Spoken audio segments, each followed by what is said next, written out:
श्लोक 1। दृष्ट्वा तु पांडवानीकं व्यूढ़म दुर्योधन सदा।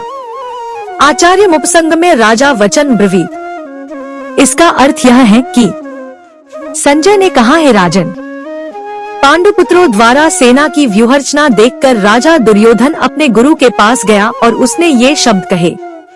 इसका तात्पर्य यह है कि धृतराष्ट्र जन्म से अंधा था।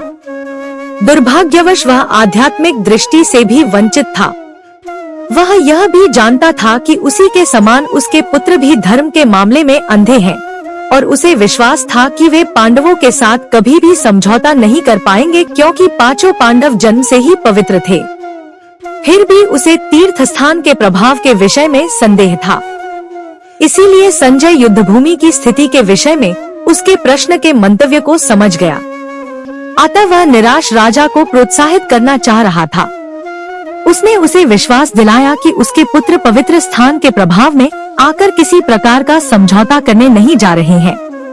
उसने राजा को बताया कि उसका पुत्र दुर्योधन पांडवों की सेना को देखकर तुरंत अपने सेनापति द्रोणाचार्य को वास्तविक स्थिति से अवगत कराने गया। यद्यपि दुर्योधन को राजा कहकर संबोधित किया गया है, तो भी स्थिति की गंभीरता के कारण उसे सेनापति के पास जाना पड़ा। अतएव दुर्योधन राजनीतिज्ञ बनने के लिए सर्वथा उपयुक्त था। किंतु जब उसने पांडवों की व्यूहरचना देखी तो उसका यह कूटनीतिक व्यवहार उसके भय को छिपा न पाया।